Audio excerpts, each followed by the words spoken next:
Hello everyone and welcome to week 6. This week we're going to talk about special populations and some of the rules and guidelines that you need to become familiar with in order to address their needs properly in public health emergency preparedness. So what are special populations? Well, special populations are groups that have added vulnerabilities.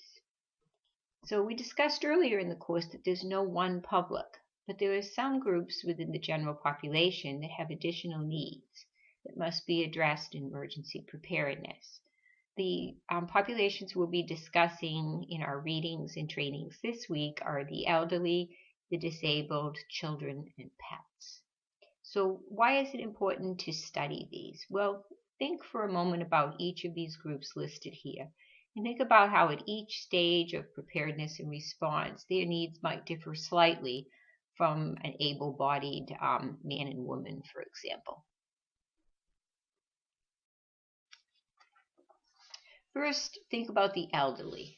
What are their needs in evacuation? What are some of the issues with medications or medical equipment that need to be considered in the process, and also in providing them with shelter? Consider children and their fears and their vulnerabilities at each stage of preparedness. Here's shown a photo of Elmo at a counseling center in New York post 9/11. So what types of assurances can and should we be giving to children? What identifying information must children be taught in advance? Address, phone, parents' full names, etc. And whom should they share it with and not share it with? Whom should they trust if they're separated from a parent? And how should they be counseled and cared for during an extreme emergency? Then think about the needs of the disabled and respecting their rights under the American Disability Act. This is one area of preparedness where I've worked extensively, but where there's so much more education needed out in the field. What types of reasonable accommodations must be made in all areas of preparation and response to help persons with disabilities?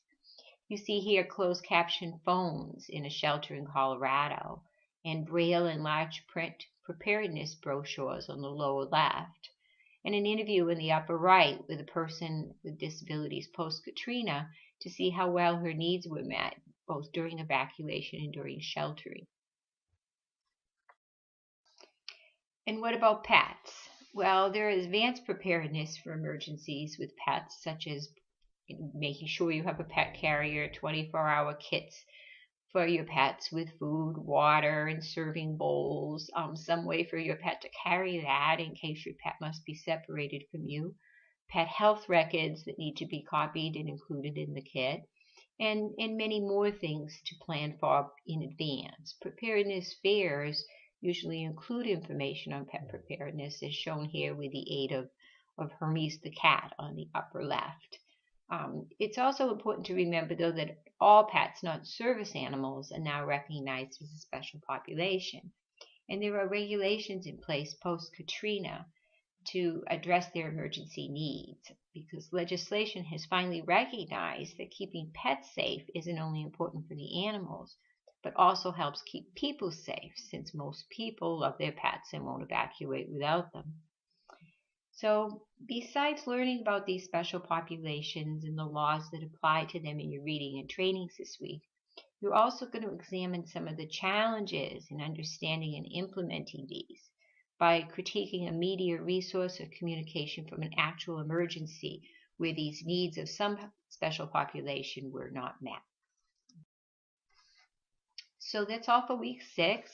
Be sure to contact your instructor if you have any questions, and best wishes everyone for a great week.